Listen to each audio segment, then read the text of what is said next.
Yay! I'm recording. All right. If he's drinking, I'm drinking.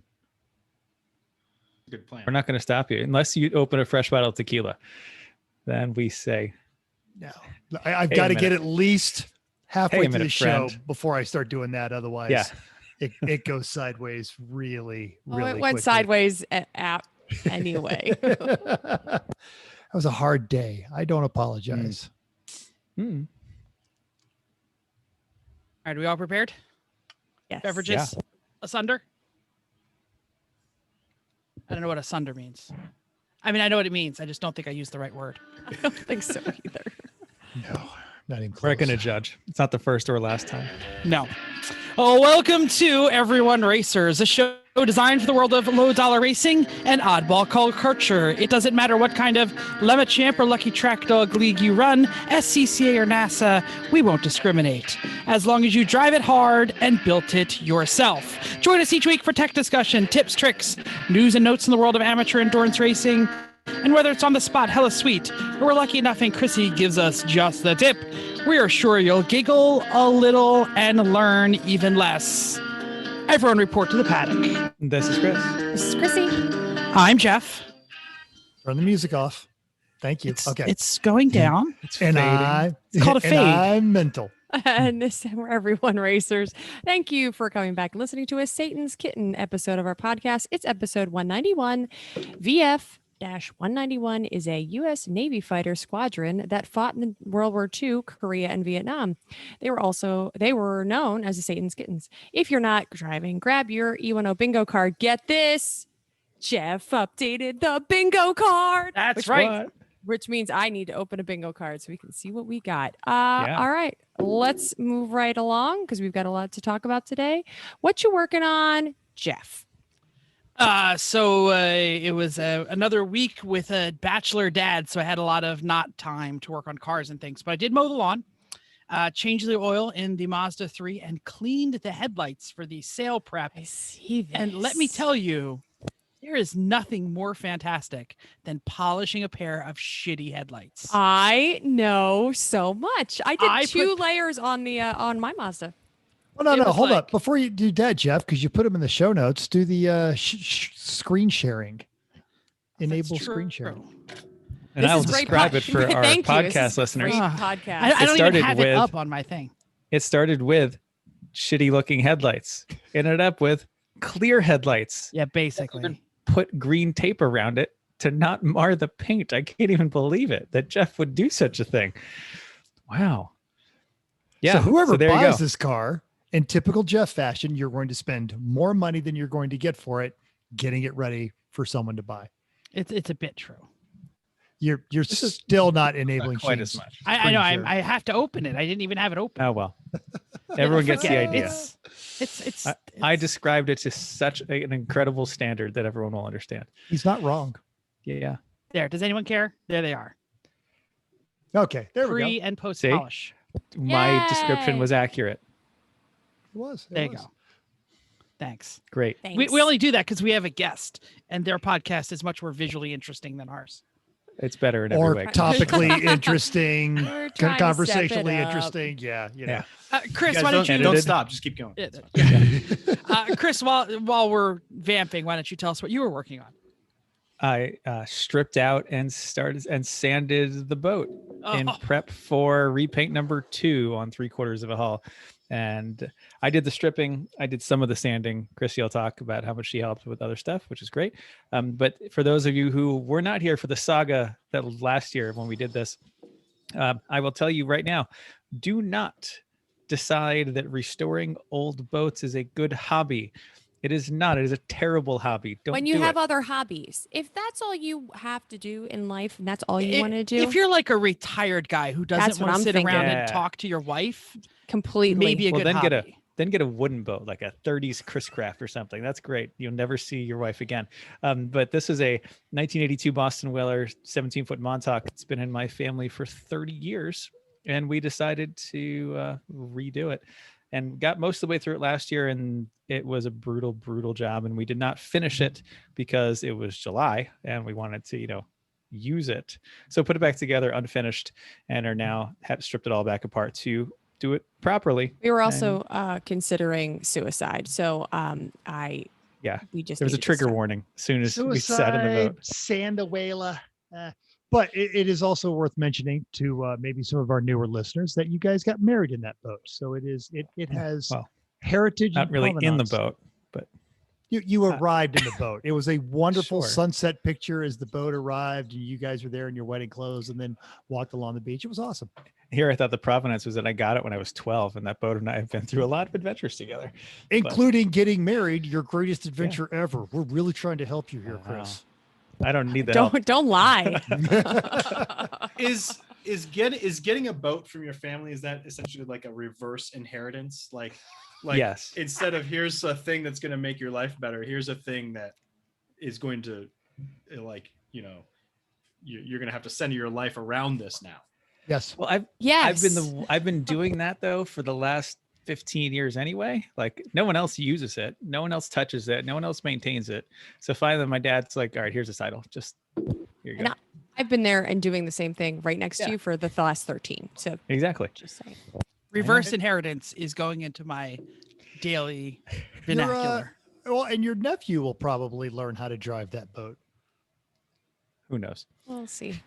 Not sure if it's going to be around that long. I don't trust him. I don't trust him that much right now. Not near anything, that's for sure. He's one. So that was a pause that said that little shit's not going anywhere near this boat. He's got to prove himself first. Anyway, well, he likes to poop his pants and chew at this point, so there's not a whole lot of. So he's perfect for a boat. Absolutely, that's exactly the kind of decision making. Yeah, but he doesn't like to get dirty, so I'm pretty sure I don't think he's gonna like that. Got to work on it first. Chrissy, do you want to keep going? Describe. Oh what yeah, else you've I've been been doing. I mean, it's been pretty much helping, the same thing. Pretty much sanding whaler. I had a local. We had a local fundraiser this weekend, which was great because everybody is dying to get outside these days. So I was out just down the street from our house. We had it was a duck derby. So everybody bought ducks and we floated them down the creek, and whoever's duck came across first won a whole bunch of, had a whole bunch of, got some money. And we sold out of ducks. So 999 ducks went down the river, which is pretty awesome. And didn't get one more. No, we started at it's one a perfect and number. Got 990. So they come in, like, we have them to packs of 100. So they lose a few over the years too. But, no, we add them back. Yes, mental. I'd forgotten until I read that when I edited the show notes how much I used to enjoy hearing about that, because you didn't do them last year. We did it last year. We just Parks didn't. and Rec committee. Oh, well, this is actually now it has gone to the library. So I'm no longer in Parks and Rec. I'm part of the library. I'm on my local library board, and we actually run that event now. So, it's a lot of work. Long day. Scooty got a workout. It was awesome because they shut the whole street down because there's performers and all kinds of people walking around. So the only motorized thing that was going back and forth was Scooty. So I had to go back up to the library about 6 or 7 times, and I came home twice because I was just like, well, it's three more blocks. I might as well just try. So we just lost Jeff. All right. Okay, well, it's a good thing that you're recording because absolutely. There we go. Anyway, so that was Saturday. It was a long day, and been working on the boat. So that's what I'm doing. Mental. Do you want to talk about what you're doing? I'm quasi done traveling now, but I've been traveling a whole lot. But I'm actually home this weekend. To wit, Vicky has reminded me I still haven't finished the roof. Got some work done on that yesterday, and I started my new job as my high school stubbly beard is indicating.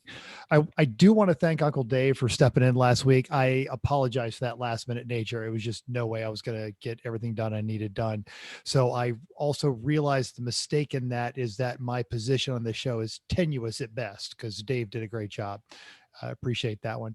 But one of the folks I got to spend this past weekend with racing is the Ian Peterson, one of Jeff's new favorite liberal snowflakes. I didn't type that. And half of the Apex Adjacent podcast. So Ian, why don't you tell us what you've been working on? Hello. I was working on not dying this weekend in my family's race car, which is also sort of a reverse inheritance. It's a 1987 Maserati by Turbo, so sort of a similar situation as the boat. But yeah, it was great. I I drove out to Oklahoma, and Mental flew in, and we met, and then we were teammates for the weekend. So it was great. And I'm sure we're going to talk about that later, I think. Mm-hmm. We sure are. Jeff, Oh, can you and hear us? I'm sorry. I should also mention that I'm not alone. I have a guest. I brought a guest. You're gonna have to unblur it a little bit because I think it sees the green as a green screen. This is Big Spoon, and Mental and I worked very hard on him. This is Big Spoon. Oh, he's cute. Oh, we have to explain who he is or what he is because our listener people don't know what you're talking about. So Big Spoon, for anyone who's not watching on the YouTube, is a green collection of padding from a bunch of flotation devices, three things, and duct taped together to make me a pad so I could see out of the race car. And No reach the way. You just controls. sat on this guy's lap? That's why it's called Big Spoon. This is the cutest thing. Does I it thought you have just slept with legs? him. I missed the bottom. Let me see the bottom. Yeah, he's got. Oh, okay. Because we had to be able to get the anti-submarine belt through. Yep. Yeah. And That's amazing. that's where the poop goes. It is a Maserati, so I yeah. drove in the rain, so that's where the poop Okay. There was a lot of poop, and it was Oklahoma rain. Mhm. So But yeah, me and Big Spoon, we made it through. Excellent. So nice. Jeff, you back? That's fantastic. Can you hear? I am back. And you? I can hear. Okay, good. So I am you can- Wi-Fiing off my phone because my Wi-Fi disappeared in my house. Hey, that's So- on the At any bingo minute- thing. At any minute, it is. At any minute, the 12-year-old is going to kick down the door and be like, "Daddy, fix the internet. TikTok's not working." Where are we at? Are we at news and notes? News and notes. we are yeah. at news and notes. News and notes time. In Uh, breaking news, Jeff is really glad that Mental's recording this night's episode. Yeah, absolutely. Mm-hmm. So for those of you who don't know, Uncle Joe is a car guy. I don't know if you know this, but our president, the president of the United States of America, Joe Biden, his father managed a car dealership most of his life. He famously owns but cannot drive because sitting presidents are not allowed to drive. Any president. Past presidents too. Yeah, even Can I never remember drive that. again. A 1967 327 Greenwood Green Corvette convertible. Or no, it's a hardtop. Excuse me. Well, it seems that President Joe Biden was touring Ford's Rogue Electric Vehicle Center on Tuesday. He gave a speech and then they went out to the test pad, and totally unplanned, he somehow convinced them to let him test drive the unreleased electric F-150, which is known as the Lightning. He blasted around the giant paved testing area, including a couple of acceleration tests. And he came back and he said, and I quote, "This sucker's pretty quick." And then he said, he looked at an engineer and he said, "I'm guessing this thing has a 0 to 60 about 4.3 seconds. To which a Ford employee said, 4.4. Oh, wait, I'm not allowed to say that. So he walked it back and he said it's not official. But yes, his butt odometer is within a tenth, 0 to 60. So good for frickin' Joe. He then dodged a question about Israel and did another launch to 80. Video from C-SPAN is in the show notes. Go ahead, Ian. Did you guys see the insane thing that there's a conspiracy theory out there that he wasn't driving the car? Fascinating you brought that up, because that's next in the news and notes, because it made, quote, even the right-wing nut jobs come out of the woodwork who claimed it had 2 steering wheels and that the president didn't drive. And genuinely, one of our favorites, Jason Torchinsky, said, shut up. Torchinsky's been a Lemons judge. He actually came down to CMP, camped out with us that time when the boat blew up. We had Pantless Matt back in 2015. And yeah, so there's just this whole big ridiculous thing. And that's the best conspiracy theory you can come up with. I mean, They're prior the to same that, people it that was- came up with Hillary Clinton leading a satanic sex cult in a Brooklyn pizza shop. The best they come up with is 2 steering wheels. that's Where's seriously. the like, how about- creativity, people? Where's the about- creativity? How Did about you use up your one good aliens idea? are using the wireless controls in the F-150 because they want us all to be slaves to toil away in their salt mines or something? I mean, Two Nope. steering wheels. That's your conspiracy theory. Out of That- ideas. Hey, out of Slow ideas. news day. Out of curiosity, what website does Jason Torzinski write for? It was on Jalopnik. Oh, okay. Thank you. Click. Thanks. Oh, he's doing. By the Well way, played. if you Well played. prompt it, you're not allowed to check it off your bingo card. I don't know. It worked. So apparently, Do we all have this? I can't reset my card. Do we all have the same card? I have, No, because I don't I have have number 9. I don't Oh, have okay. 20. He was just asking. Good. I have for it. 27, but I I- can't. When I yeah. tried to open it again, I it actually won't let opened me a card. open Oh, wow. another one. Anyway, okay, it's my turn. F1 is going to Monaco. Woo! Join us in our F1 fantasy league. Well, Yes. don't join us because I don't even know that you can join us. But since we took this from our friends at Apex Adjacent Podcast, and since Ian's here, and we typically can be seen on the YouTube with a rocks glass. Be honest, are you Apex Adjacent Whiskey Faction? Yes, that is me. Yes, and you are second in the league. I joined it today. Because What? I realized I went back to I was listening to one of your shows on thing, and I realized that there's a link. You had a link in the show notes, and so I joined it today. How can you And be he's in second place. Second Well, because Well, he's because- been playing in his Because you've been league, playing, so his yeah. points Oh, transfer. that's not that. Oh, well, Yeah. can we kick you out? I'm just. I also Actually- realized that there's a league of leagues, and Yes. it turns out I found this out today. I didn't know that this existed before today. Clearly, I was procrastinating at work, and I was clicking around. There's a league of leagues, so you compete. Your league competes against all the other leagues, and our league, Apex Adjacent, is ranked 22nd in the world. What? Wow. That's Apparently, crazy. We're very good at it. Guess I should join your league. Well, What I'm place- I also what noticed- place are you in your league? That's what I'm. 12. Oh, And we he's would second not in be ours. very good. I also noticed that you have a lot of people in your league that paid to be part of the extra $5 million and extra trades clubs. None of You us have done that. I did. Here's the thing. I'm not good at it because I'm sorry. Did you see where Jeff and Mental sit on our list? but I have $5 million extra to play with. Oh, that's So true. my team is pretty good. My team is good. I have a good team.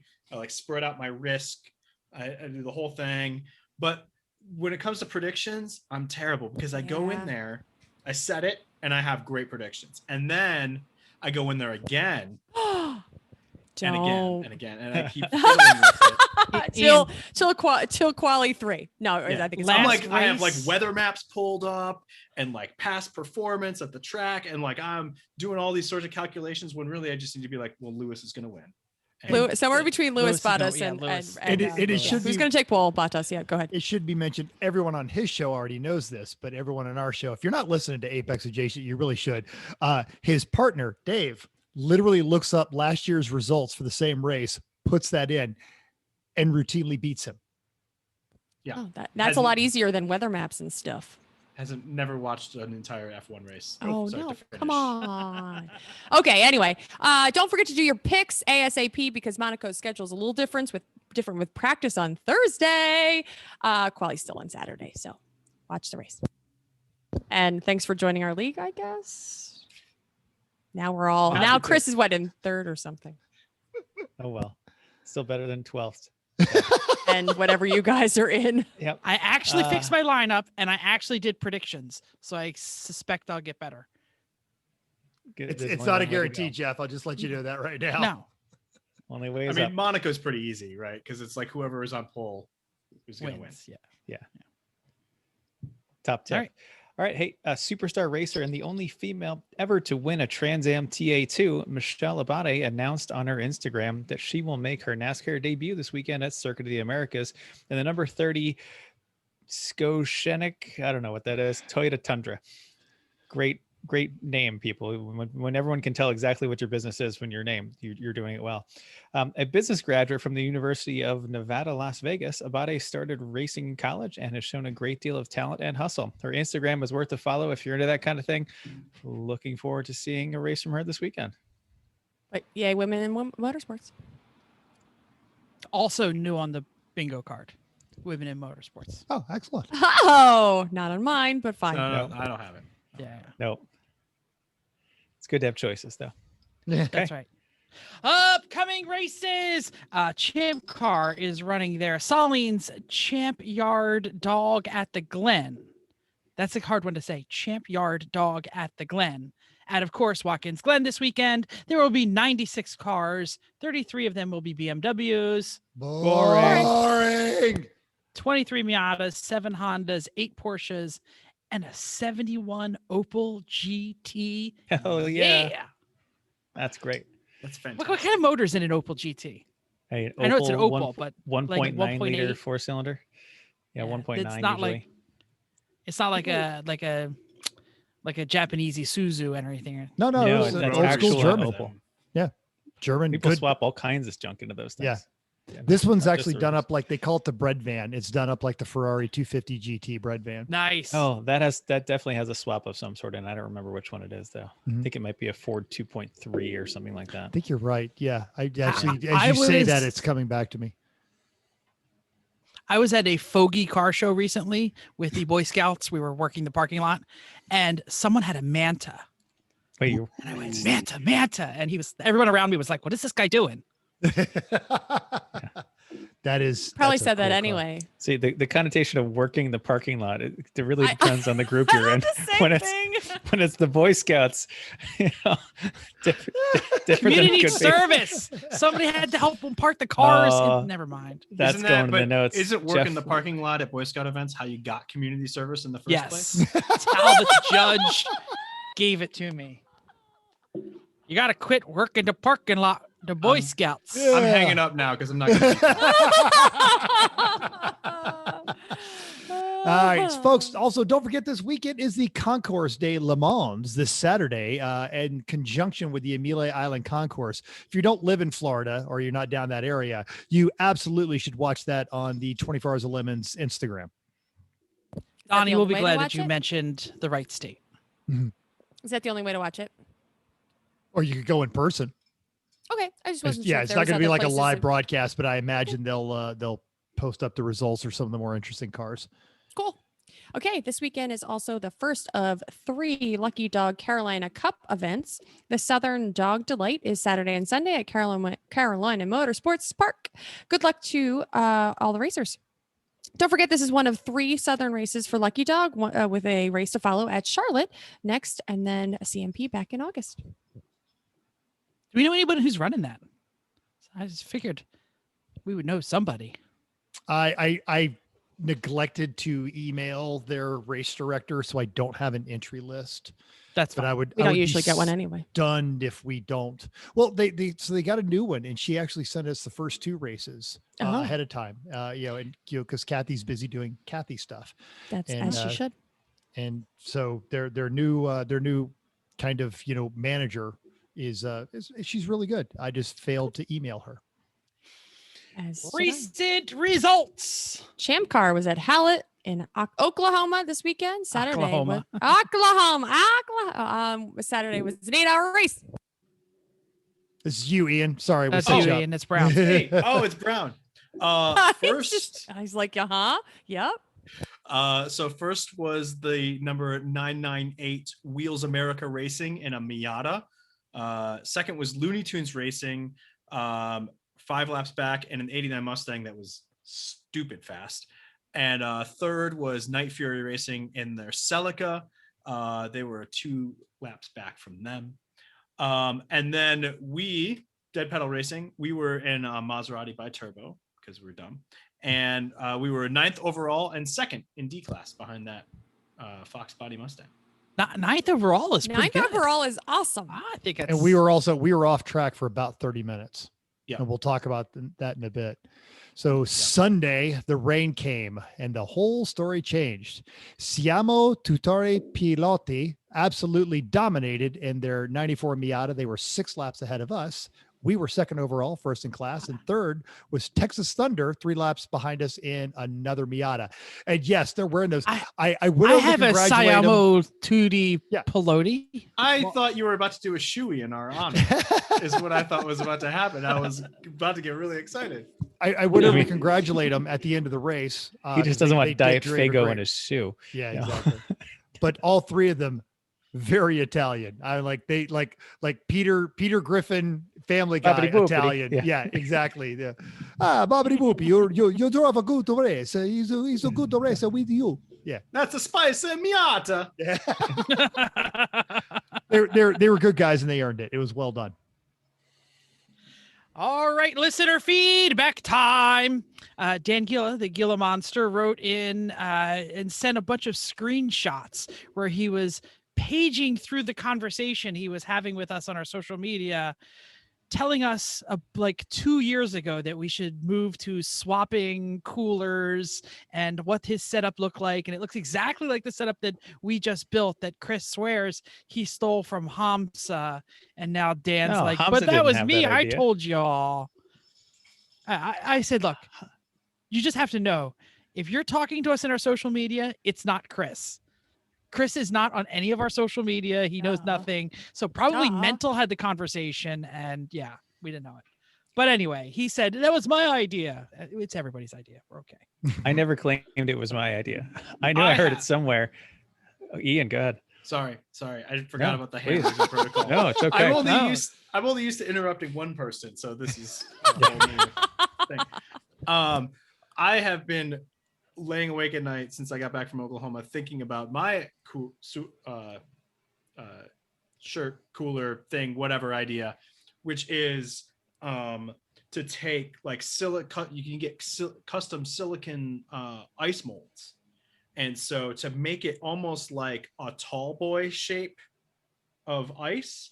And so there's be tubes like this, like tall boys, like the length of the cooler with a handle and like 6 of them like in big tubes. And then you just dunk that whole frozen thing into the water. That's not a bad idea. Wow. Yeah. That's Right? You just have to very have a way to complicated. refreeze. That's how I was thinking. Right. Or That's the bad have thing. like you need a 6 of cooler, them. you need a freezer at the track. That's the only bad thing. Or dry ice. Right. Some friends of ours use dry ice. It's expensive though. Because Yeah, we get stuff like stuck in the pump, Yeah, I never claimed that to be my idea. I knew it came from somewhere. I didn't know where it was. So hey, you know what? Thanks, Dan. Great. Appreciate it. Just try to stake claim of it. And you're just like, fine. Then you claim I it. think on the show you said it's the way Hamsa set it up. No, it's the same pump Hamza has. That's it. what you said. Same Okay. pump. You're right. Well, Same it- pump. So that's why I knew the pump would work. Dan, Well, Dan, and thanks for the Hamza tip. are not that far apart as far as both of them are engineer types, super smart, do, just Drive Hamza- trains. Yeah, Hamza does it creepy government style, and Gilas does it sell out corporate OEM style. Okay, let's move on. Greg O'Brien from Cheesebolt Enterprises chimed in on the YouTubes with great tips these last 2 podcasts. I listen only when mowing the lawn, so I'm officially listening. It's in listening season again. All right. Cameron Lopez dropped into the Facebook, posted a couple pictures of us and their team, Battlescarred Motorsports at Hallett. Linked a DIY article on making your own arrow from professionalawesome.com. He also did some really cool 3D printing stuff, gave us a little adapter to make a race car lollipop, and sent us plans to make a 3D business card sized F-35 model. So you can have all of that stuff. And we will absolutely be using that research for future mods on the podcast. Oh, Great. never mind. I Thanks- see what thanks for I see reading what that I did section there. read. I'm sorry. No worries. All right. So Mental, how about some listener feedback from you? Because you were a listener. I think maybe for it's like first or second time that you haven't been here. So, I mean, the feedback goes both ways. It's always a gift until it's not. So obviously Dave did a great job, especially for stepping in literally at the last minute. I think I texted you 2 hours before recording time that I wasn't going to make it.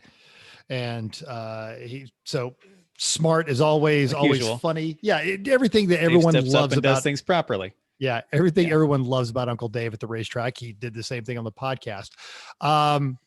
The military ID did get the speeding ticket actually knocked down because it was a little uglier than what they wrote me up for. And I actually wrote it down on my phone, but I'm not going to go looking for it right now. And it was something else. But yeah, it's a great show. I would have listened to it if it wasn't my show. Maybe Well, Dave and fantastic. Aaron good. should have a podcast. Thanks to the feedback. Probably. Great. Yeah. So Ian, you're sort of a listener. we're not going to put you on the spot and ask you if you He was if when he you was remember trapped in a anything or car anything. driving from Oklahoma to Colorado. Well, yeah. What I was going to ask is, so what do you do if like 2 hours with notice your podcast partner's like, oh, I can't make it? We record a different day because he's the one who does the recording. Otherwise, it'd just be me talking to nothing. And nobody wants that. Nobody wants that. Yeah. All right, we went iRacing, right? Did we? I don't know. I wasn't there. I was playing dad. Did anybody know anything about the Lemons iRacing? No, so the new season has started, and it's worth going to and checking out. We actually got some listeners that have asked us about that, and I try to talk about the iSuck at Racing as well as our Monday night leagues. But with the emerging from the Rona and travel, none of us really have had a chance to attend. So this Sunday, it is going to be Trash Series Sprints and the Gladiator, which is always hilarious. And I'm actually home for once, so I'm going to be in the announcer's booth. I don't know if anybody else is going to be joining. Woo, woo. But if you're sitting at home on Sunday nights or you need YouTube for noise and you've already listened to this show, absolutely throw on the Bearded Sim Racer YouTube channel and check out what they did. Or Sunday night, join them on Twitch. They chat on the Facebook, YouTube, Twitch, all of that. It's worth watching. I am eagerly looking forward to the next installment of the roller derby. I think that is the greatest iRacing Roller invention derby was ever. fantastic. That was great. I love it. Yeah. But we should explain what that is for the people who haven't been paying attention. So the roller derby is you are in teams of 2 and only one of the car's laps matter. And the person who isn't laps counting is able to smash any of the other cars that they want to. And usually the Damn team, the one that matters is a slower car, and then the blocker has a fast car. Yes. And the So damage is off. You can choose to either defend or offend, you decide. It was fun to Awesome. watch. That was a good one. Hey, Did you we know do any racing for us? We had a race. None of us were there, but I set it up and it existed because Sure, people went, and hopefully they had a good time. Life gets in the way sometimes. Right now, between Sand and the Whala and ground school and everything going on, it's just not the right time for us right now. But hey, we hope you all had a good time, and I'll say you are definitely worth the 38 cents it costs for each race. So we'll keep putting them on. Even If not you many people show iRace up, it doesn't on matter. Mondays, 9:00 Eastern, check-in hosted races for the E1R race. It is password protected. Contact us. We'll give you the password. It's ST43 and the Discord link, because yes, the it's Discord only link, half yeah. as entertaining without the Discord link. and I true. can't cough the Discord link. So No. It's fun. It's casual, easygoing, good times. You know who's worth way more than 38 cents? I'm Is waiting. it Chrissy's mom and dad? Hey, great job, Ian. Yep. See, You even did it. even the new person knows. Hi, Mom. Boy. That's fantastic. I need it on my bingo card. Hey, topic time. I should have changed the bingo card way earlier because y'all having a blast. And since I I have haven't no opened it in internet, years. I'm not doing it. I have a total of 2 boxes so far. Oh, and one come in the middle. on. That's Seriously. it? Yeah, I got a crappy one too, and I've got like Oh. Wow. I have a lot more than that. By the way, if you get bingo, Ian, you're gonna have to tell us what you're gonna have to scream bingo and say what you got. Just so you know. Oh, So our main topic, we have Ian from Apex Adjacent, but that is not why we invited him. We invited him for his fantastic hair and his snowflake ways, so that he could also tell us how poorly or well or how racing a Maserati bi-turbo with a big spoon is fantastic, and how it went at Hallett. And we're also going to maybe depart some advice if you haven't been to the track in a while, or maybe you're a sometimes racer, mostly lap day guy, and you want to get better at racing. So we're going to start with Hallett review. Tell me, gentlemen, how did Hallett go? I'll start. So first of all, Hallett is an awesome track. Like, it's super challenging, and a lot of fun. but I think, for our car, especially, like, it's not easy. Like it was not an easy track. Learning the track was not hard. Like where to go was not hard. Like you kind of like finding the broad strokes of the line came pretty quickly to me, but fine tuning some of the corners took a lot more work and someone yelling at me on the radio. Does the yelling help actually? It did. Yeah. Oh, good. Yeah. He asked me too. And was this your first trip to Hallett? Yeah, I had never been to Hallett before, and the Maserati is actually a different Maserati than the one that I drove before, and it drives very differently. And I hadn't been in a race car other than like doing like rental go-karts and track days in my Volkswagen. I hadn't been in a race car in 4 years. So it took a little bit of time to remember how things worked. Yeah. And for those of you who want to learn more about the Maserati, your dad was on our podcast on episode 180. Yes. So I just want to plug, and I'll do the YouTube thing. I'll put it right up there somewhere. He won't you actually can put put it that right up there somewhere because he doesn't have the video file. I'll put it up there somewhere. I do. You've dropped out twice. I know, but you're going to send it to me and I'll post it. You guys don't fight. You have company. Yes. What's one of the things also that he was talking about is it's an older track, and like many older tracks, it is very nuanced. You get the broad strokes down very quickly. What's particularly interesting about Hallett is the track will change as you're driving, depending on what the weather's doing. It was overcast, and then the sun would come out, and not just the dead pedal car, but all of the cars would suddenly get very loose. That wicked fast Looney Tunes Mustang, we would watch him sideways out of every corner. There was a Porsche Boxster that was, would be hanging the rear end out. And then a couple of the Miatas were dropping wheels as they were exiting corners. So you would learn the line, the temperature would change, and then you would have to learn a new line. I think Chris, your hand was up first. Is Hallett the one that has no bridge? Correct. Or so once you're in the infield, you're in. Like that's it. They would red flag if they had, or they would do a full course yellow, bunch everybody up behind the pace car if they needed to do the crossing. Yeah, and on the testing day, we did a testing day on Friday, and they would just do a black flag and just kind of have everyone come into the hot pit for a minute and then let people out. Mm-hmm. So a question about this, the track changing drastically when the sun and things were out. Was it like a really polished surface? Like how come the temperature or the sun was changing so? Because of Oklahoma, right? I mean, sun comes out and the temperature changes by many degrees, right? Yeah, I mean, the weather in Oklahoma famously changes quite a bit pretty quickly. And it's also really humid there. And it just felt like it was just, everything was moist and greasy. Yeah. And oh, okay. It was getting moist. It was very moist. They also they drift there. They do a lot of drifting, so there's a rubber buildup that is very temperature sensitive. Yeah, and then the other very thing cool. too that was crazy, that I thought was kind of crazy about this track, is that it has a lot more camber.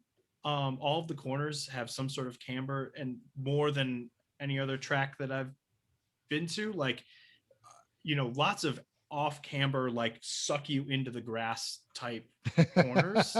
And at one point I was telling Menzel on Sunday it rained, and especially when it first started raining and all of the oil and the rubber and all that was coming up out of the tarmac, and you'd get on the wrong line, and if you were off camber, it just felt like the whole car was sliding perpendicular. Like I told him it felt like when I got caught out by a spring snowstorm and I already had my summer tires on my car or something, and you just start sliding.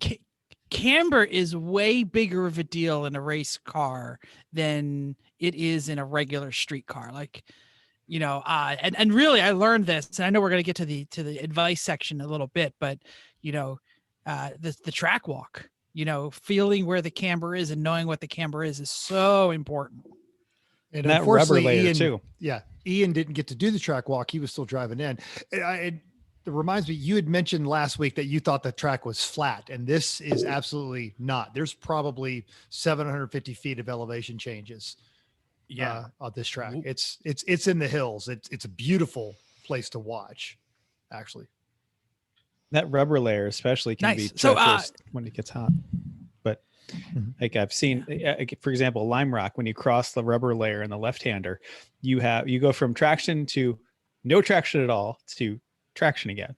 And it very much is weather dependent. So especially with drifters laying down a thick rubber layer, that's totally going to change with temperature, without a doubt. Makes Yeah. sense. So, how did your race go?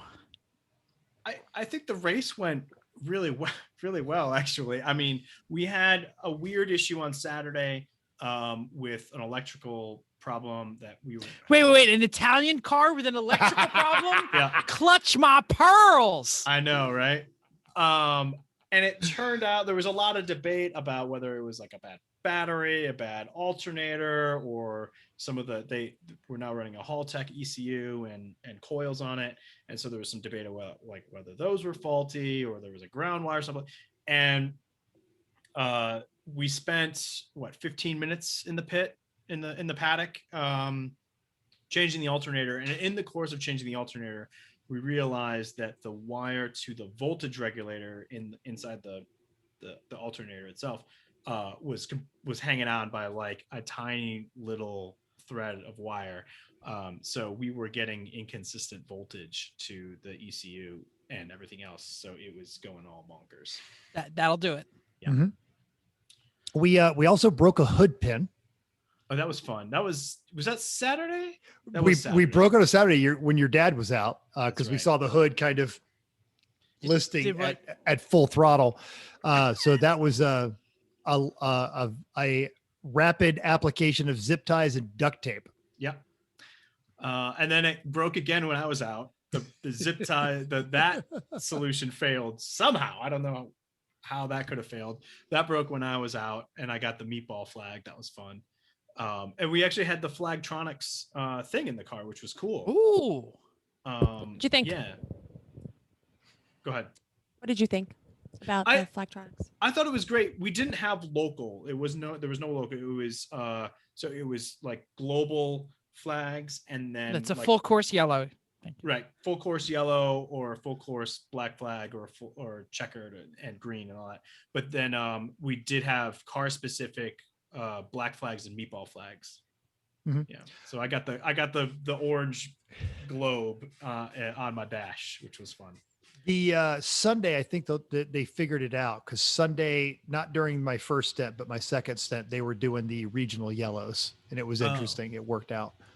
Yeah. I was too busy screaming that whole stint, so I have no idea what it was doing while I was in the car. But Ian got to drive the car roadkill style. We just yanked the hood off of it, and he tore back out of there like Mad Max. Yeah, that was entertaining. Did I you did think it yell, was funny when "Witness I got me"? the meatball flag because it was like the meatball flag was on, but the hood was like halfway up the thing, and I'm already so low in the car that I know. Yeah, I know it's broken. Yeah, thank you. Just rubbing it in at this point.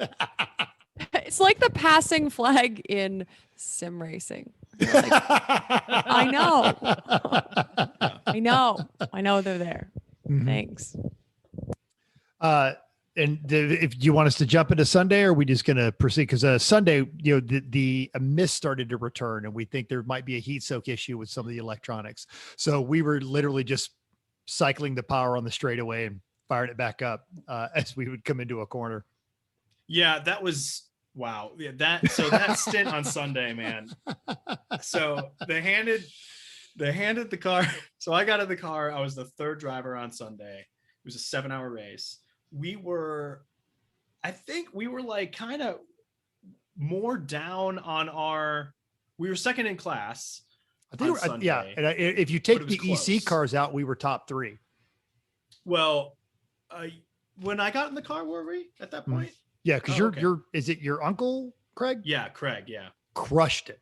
He's awesome. A crazy fast, consistent driver. He's really good. The only thing with him is he'll sometimes, once in a while, he'll get red mist, and he'll get himself into situations. He gets into some scrapes, but otherwise, I mean, he's an amazing driver. He really is. But yeah, he put us in a great position. Then I got in the car and then we had to take the hood off Again. right at the beginning. So I got in the car with the hood off, and the rain was just about to start when I got in the car on Sunday. And then I do want to tell the story. The hood flew up on Craig. Like Yeah. as he was in pit lane, it goes. Yeah. Yeah. He had to stop in pit lane and someone ran out to the track and pushed it back down for him, which was awesome. Yeah, it's destroyed. Yeah. It's garage art now. Yeah, it's very wrinkly. So he comes in with the hood all like askew on the car, and I get in and they're like, they take the hood off the car, and I go out, and the misfire at that point was clearing for, I think, because Mental drove first. He drove the first stint. Craig drove the second stint, and they were able to clear the misfire. Sorry, go ahead. Yes, Jeff. You let Mental drive first? Twice. I was going to say, he just likes the- to get in. He was the only one who knew the track. That's true. If he's the only one who knew the track, I could see that. Yeah. And it turns out he was faster than us, so it worked out. So I got in, and the misfire had been clearing with a reset of either the ignition or just the master kill switch up until that point. And then by the time I got in, that wasn't working anymore, and there was no resetting it. So I spent the first few minutes of my stint on Sunday like futzing with settings, ECU settings. We have a dial for ECU settings and all sorts of stuff to try to get that. While driving. Yeah. Yeah. Okay. Just making so- sure we're. And then also There are 12 boost settings on that Haltech. It's actually kind of impressive. it's pretty rad. It's Yeah. It felt like a Formula One driver, except that I was going to say, none it's of like them Formula were- One. Move position, switch 3 to position 4, please. Try Yeah. that. That's exactly what I was getting from Dwayne, who's amazing. He's our crew chief. This is now And, scenario B. Scenario B. Right. Yeah. Except for me, it was scenario P for poop. So I was futzing around with that stuff, trying to get some power back and trying to like get that to work. And meanwhile, I know like the rain is coming, and I know like I'm driving super slow because I'm just fucking around with stuff trying to get it to work. And the other complication I had was my buddy Big Spoon here. We made him on Saturday evening for Sunday. It worked in one way, was that I was able to see the apex and other cars, which was good. What was not so good was that I was above it made me go like above the bolsters of the seat. So I was bracing myself to hold still. Oh, This is Chrissy's life. This is my We used to- life, but when it's we used to also have the this is aluminum the seat. Worst. So you couldn't tell because my dad was just on a Zoom call like this, but my dad is like the shorter one in his family, and he's 6'1", and I am not. I'm 5'8". So So all these short round. Scandinavian, yeah. All why these, did they like, just put like blocks on the pedals for you? They I could don't know. They, the rest of my family, my dad's Mr. side of the Mute. family is all Scandinavian, and I am built like a fucking teapot, short and stout. So I don't fit in the car. I understand. I've been there. It's terrible. And then you get sore in weird areas because you are trying to brace and you're just like, why does my right butt cheek hurt so much? It's because you Yes. find that you are just like holding your whole body to like around all the corners, and you're just, yes, I The understand. drive Clinching home- via There. clinch. There. It's all clinch. I will It say the is. drive home was pretty painful because I was driving home from Hallett, and I was like, I'm sore in a diagonal line. Like my lower left back was really sore, and then my right shoulder was really sore. And I was like, I'm there. And then you get this big bruise on your arm, and you're like, what was I hitting consistently? Oh, because I was trying to like stuff myself here so I didn't slide around. Yeah, so I I'm was there. like trying to tighten belts and spin the dials and stuff like that. And then the rain started. So we had a full course yellow, and then the rain started for my stint, and that was entertaining. Yeah. And I'm curious. We didn't really talk about it, Mental, afterwards. I'm curious to hear how you think that car handles in the rain, because I have some definite thoughts about its balance and the handling characteristics of it, because it was pretty challenging for me, at least. Yeah. And I guess, Chrissy, we're kind of stealing into your question of how the car was. Oh, sorry. Please, No. that's great. No, let's talk about it. Let's talk Okay. about it. But so when I started, because you got like the full spectrum, just little annoying mist, all the oil and stuff floating up, and then you got it when it started raining and washing the track away. And then it would rain hard, stop raining, rain hard, stop raining. So every lap was an adventure of trying to find traction. And to play a little insider baseball with my four co-hosts, that Maserati is what the TR could be if it was set up properly. Very short wheelbase, gobs of power, mid-range power when the turbos kick in instead of the supercharger. I found it very balanced. It is a short wheelbase, so here to here is perfect.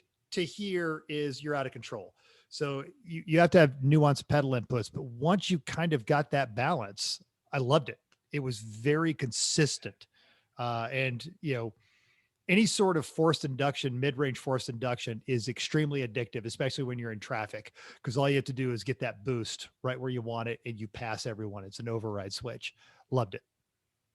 Yeah. And I think for me, and this goes back to the knocking the rust off thing, and where my frustrations is where I'm at with my driving is like, I feel like I can get in that car, especially to like 8/10 pretty quickly, and like I can stay there, but then I have a hard time, especially in like faster corners and places where it's scary, pushing past that, and like If your butt's already clinching to hold you in the seat, it's hard to clinch more when you're a little afraid. Right. Well, that's a good point. Yeah. But yeah, so that's my sort of personal frustration, just, overall as a driver, is like, how do I get better at closer to the limit? But yeah, like in the rain, it's crazy because you can feel it start to understeer, and that is really good because like you can really, it communicates a lot when it starts to understeer. But you have to be pretty precise, like you're saying, like, because if you lift off too much, it's going to spin. If you try to dial it out with like power oversteer, it's going to spin. You just have to be patient. Sounds like the TR. It's going to spin. If the Maserati wasn't built like with something a homeless man would find in the dirt on the side of the road, which is pretty much how the TR is. And then he's just like, no, I could just put it back together. We could do this. Right. It hasn't been ripped in half 3 times and welded back together by someone who's half drunk at the track. But it was built by Italians. So I mean, maybe some of those things are still true. Between that's possible. Yeah. Yes. Yeah. Yeah. Well, I think one thing, when you're getting the rust back off, you did the right thing and not trying to push too far beyond 80%, because driving and a racetrack is like a skill. It's like playing the piano. You can't just not play the piano for 5 years and just feel like you're just going to go do your thing like you did before. Like you're missing that little touch. Yeah, sure, you can get through a song and it'll be okay if you were good at it, but you've got to work your way into it. And some of it, there's no replacement for seat time, but it can be something as simple as, if it's wet and there's a safe place to do it in a parking lot, like go hoon around a little bit in the lot to feel where that limit is, because you're never going to understand where it is and how the car reacts to it if you don't experience it. And you need to find a safe place to do that. Do you ever have low grip conditions out there in Colorado? Once in a while. Yeah. Not with an R32, it does it. But not in the Maserati, though. That's the difference. He doesn't have that with him. And sure, I can go hoon around in the, I was going to say in the Mazda, but now it's a race car now. But it doesn't really translate to the Civic directly. It's got plates, right? Yeah. It does. Yeah. So you're suggesting? Oh, sorry. Go ahead. I was going to say, I did find the limit pretty dramatically on Saturday. That was entertaining.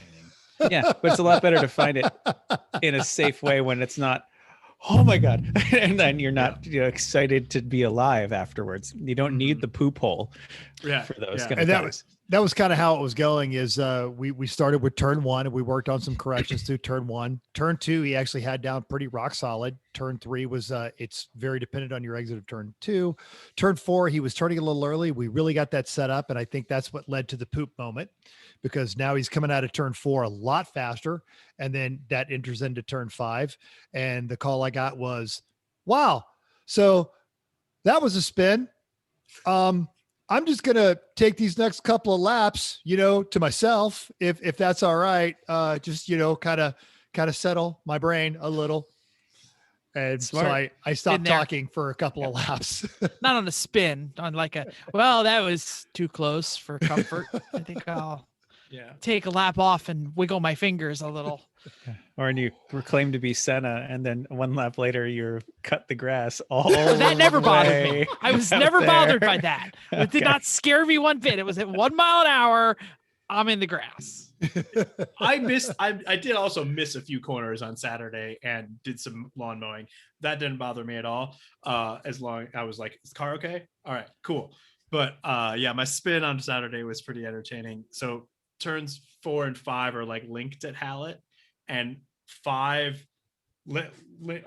is like a long like right-hander, and then 5 follows immediately afterwards. It's a left-hander over a crest, like the track drops away from you after you get around after the apex. I think that's fair, right? And so like I had a really good line in the 4, and I carried a ton of speed into 5, and I was like, "Oh, too much speed," and I lifted just a little bit, and the back just it just spit me Snapped. off. Yeah. And I was Well, pretty- and yeah. we have another car, an RX-7, which is built by the same homeless man. Not built by, but managed by the same homeless man that managed the TR and turned it into an absolute wreck. That, it was set up for sprint racing, and it wasn't set up for endurance racing. And it was very twitchy, and it had to be dialed back. Like, it may not set as fast a lap, but it will be much more survivable.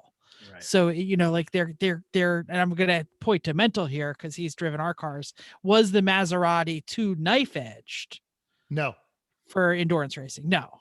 not at all. Okay. Any mistakes. And, I had a minor off track excursion, and I want to say Craig had a minor one too, because I remember pulling grass off of it one of his pit stops.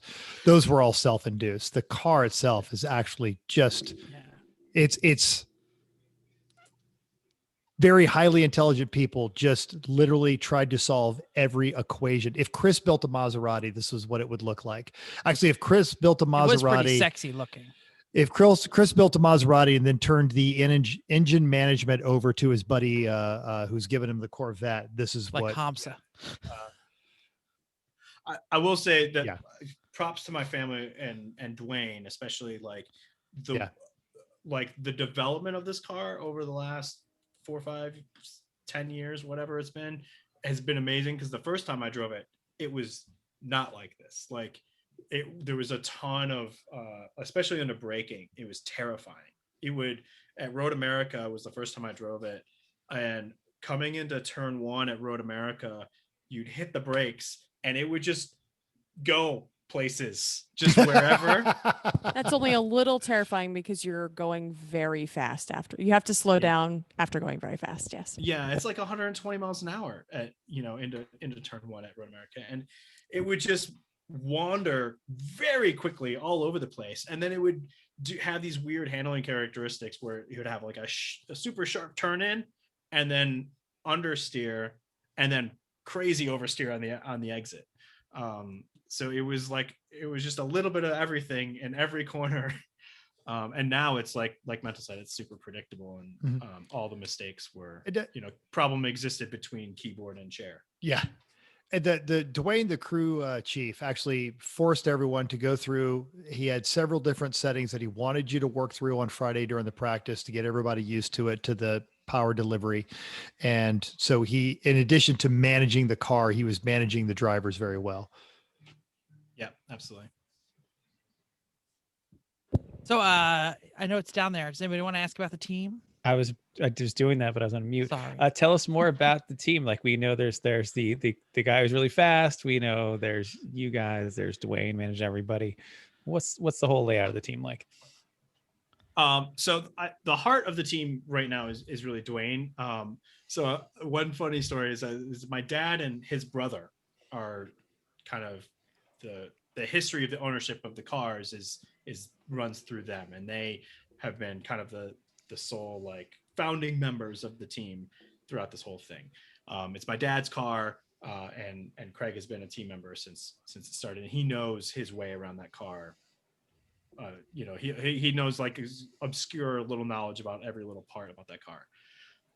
The thing, Not bashful at all about jumping under the hood with a wrench, even in his driver's suit. No, not at all.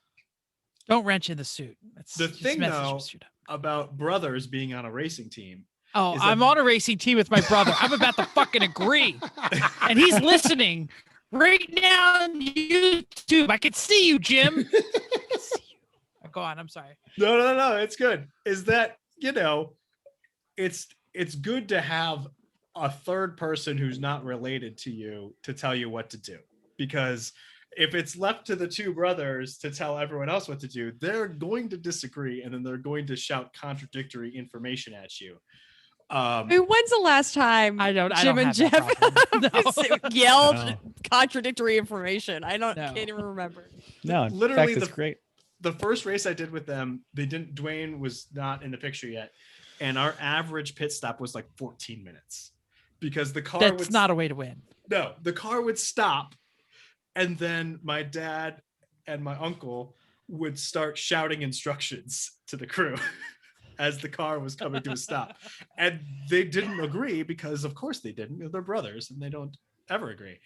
And so everyone was just running around like crazy. And now there's, to my dad's credit, he's a very like type A personality, wants to be in charge of things. But he says when the car comes off the trailer, it's Dwayne's car, and he's in charge, and whatever he says goes. Doesn't always take his own advice. We have given this piece of advice a long time ago about having specific roles on the race team Yes. for people who do what. And it's especially important when you have a lot of arrive and drives to be like, look, I need you kind of focusing on X, or I need you focusing on Y. And when we have multiple cars, we have to have like, okay, so you're the, head wrench on that, and you're the gas guy, and you're the tactics guy. So that way we all know who's doing what. Yeah, it's super important, because otherwise, because I know like my instinct, and I know Mental's instinct too, is to like, you see something that needs to be done, and you want to jump in and help, but sometimes it's not what needs to happen. And sometimes you just have to let the personalities just sort themselves out and let them do. Like, I know when we were packing the car up, my dad, at that point, the car was in the trailer, so it's no longer Dwayne's, and so the arguing resumes. And and Mental was like, we should be helping, and I was like, just take a pause, let's just wait, let them finish the argument, Yeah. and then we can help. And just the tone, it's something you can't fake. The tone in his voice was one of deep psychological traumatic experience that says, I am about to save you so much therapy. Just stand here, drink your drink. It'll be fine. So much trouble. Well, we always describe Mental as full of enthusiasm. Yeah. So More And he's enthusiasm. also- Yeah. more than talent. enthusiasm. Well, or follow through. But you also know this stuff Oh, needs to be. whoa, from the left, shots Oh, fired. sorry. It's Oh, okay. you already saying it. That's what I was just finishing. Oh, I'm sorry. She's not lying. Okay, fine. If we didn't tell you that to your face, I apologize if we say that behind your back. But now I Totally have, sure so we whatever. have. Yeah, whatever. we definitely have. Okay, good. But he also knows he knows better than to stand around in our paddock, because nobody stands around in our paddock. You best be doing something. Somebody's always like, if you're standing there, clean something up. Chances are there's beer bottles from last night sitting on the counter. It's over there. Throw them away. Strong chance. Very strong. Do chance. something. So when he goes into your paddock, he's like, all right, what do I do? Because he knows that people don't We stand just around jump in. our We're place. okay with people jumping in. Rarely does anyone have a problem with anybody jumping in on our team. I now have a question about this. So talk to me about, I don't have a ton of experience racing outside of my family's team. Talk to me about crankiness level, about like putting things back incorrectly in like the trailer or the toolbox? Like what's the how I Or think we do usually they just appreciate that you took the effort to put something back, or is it like you didn't know where that we you would didn't usually read I my think mind?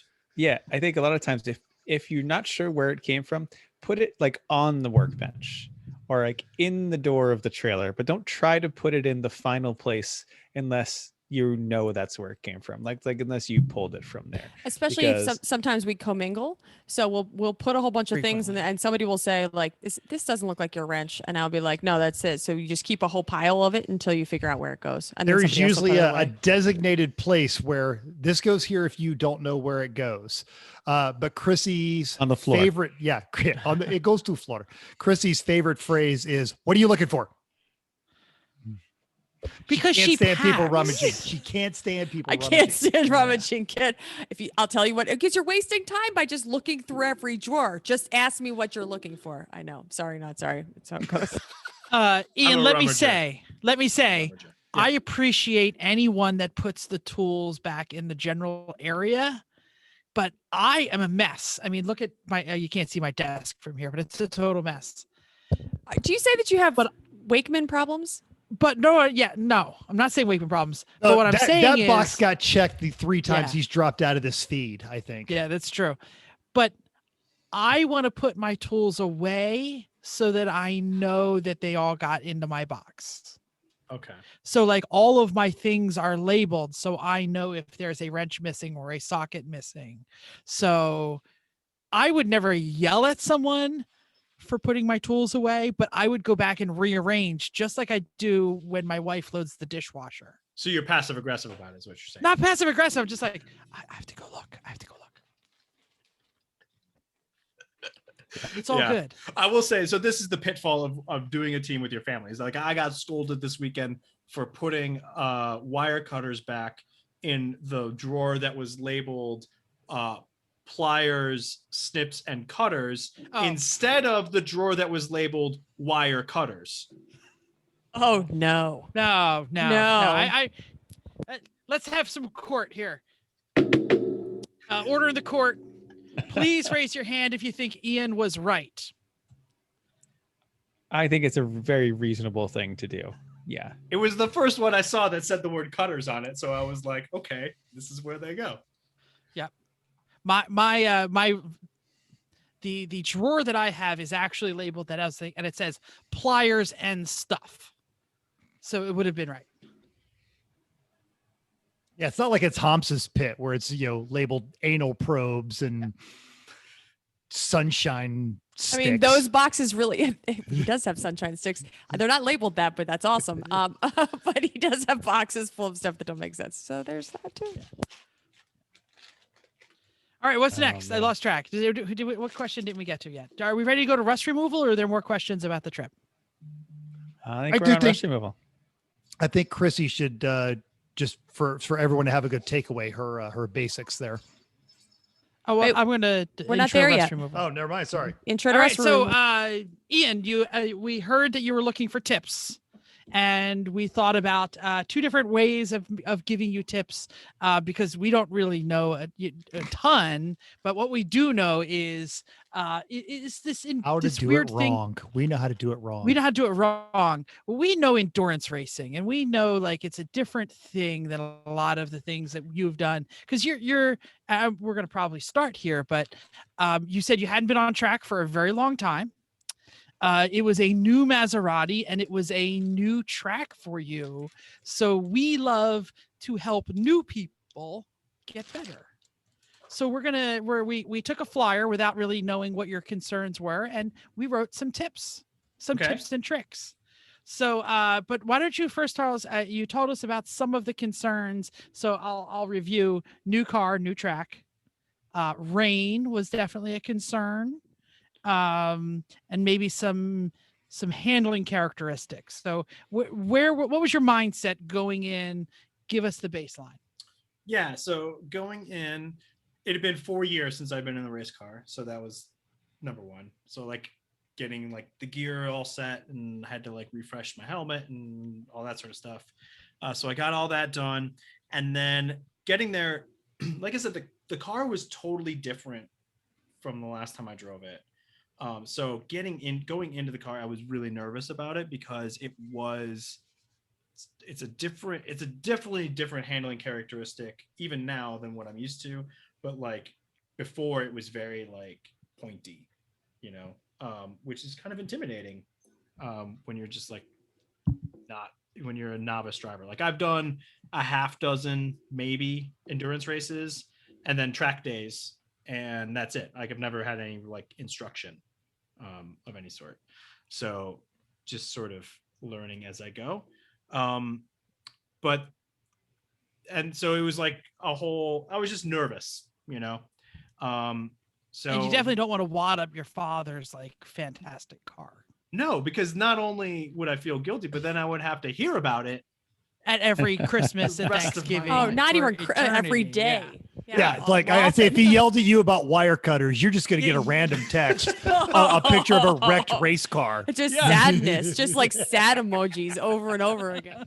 Right. But also my family's fairly competitive. I'm sure, Pencil, you got that from the vibe. So, it's a competitive thing. So I don't want to be slow, and I want to ruin the race. I don't want to ruin a chance of winning. So, there's that. So There's a lot of that pressure. Was that the understanding that this was going to be a competitive weekend where you were going to go for it, or was this like, hey, we're just having fun?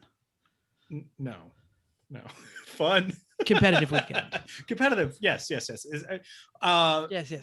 we next have time you talk friends to my dad, I could actually shed some non-relative light on this. I think Ian has to go take care of something real quick. And you talk about, the Peterson family is very Midwestern. Their default countenance is smiles. They're just, they're nice people. If you showed up at their house, you're going to get, Jell-O salad out the yin yang. And that, I think we even talked about how when one of his relatives passed away, there was an entire table at the church of nothing but Jell-O salad. So they're very, very nice, happy, polite, wonderful, wonderful people. What was there? Loose meat sandwiches? I always wanted a loose meat sandwich. Not at the track, but Okay. I'm sure that they know a place down there. But in this very, Midwestern, no harsh, words kind of a deal, on Sunday, Eric came over to me and said, I want a trophy. I want a podium. And this is as it is. Wow. I'm standing outside trying to get, my head onto the track. It's pouring down rain. And he goes, I expect a trophy. So it wasn't like angry competitive, but it was just kind of this, the expectations were very clearly laid out that if the car was running, it was expected to run. And that's Ian's dad, Eric. Correct. Yes. It was expected Wow. to run quickly. Yeah, we've been calling him your dad since. I just wanted to make sure the podcast listeners Oh, right. Yes. knew who we were talking about when he said Eric said. So the expectation was we're gonna effing win. Yeah. Well, yeah, or come close. Yeah. I mean, Yeah. or, we want, that's the goal, right? It's not, I don't think we really expected to be on the podium, honestly, on Sunday, because we were managing so many things. Bentel did. I when knew I we got in the could- car, I didn't knew think we it could was- catch the Mustang. If it rained, I knew we had it. Well, and that was one thing that actually helped. The rain in the long, like looking back, as like kind of challenging as it was in that stint, and for mental stint, I'm sure it was challenging too. Like, the rain helped us because we were so down on power.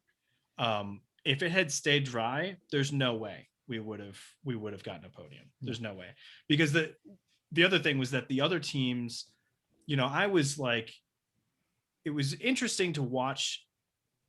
I talked to Mental about this during the weekend. Like you could really see people's body language through the car sometimes, and to watch some of the other teams' body language as you're following them around in the rain was really interesting. Like especially like the some of the Mustangs just staying on the same line that they've been running in the dry, and still just tail hanging way out, like on it.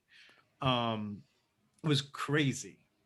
It was insane because I don't know. I was hunting for grip everywhere I could find it, and they were just like, I don't know, just stay on the same line. Yeah. Yes. It should be mentioned. Our class was literally all Mustangs, one Firebird, us.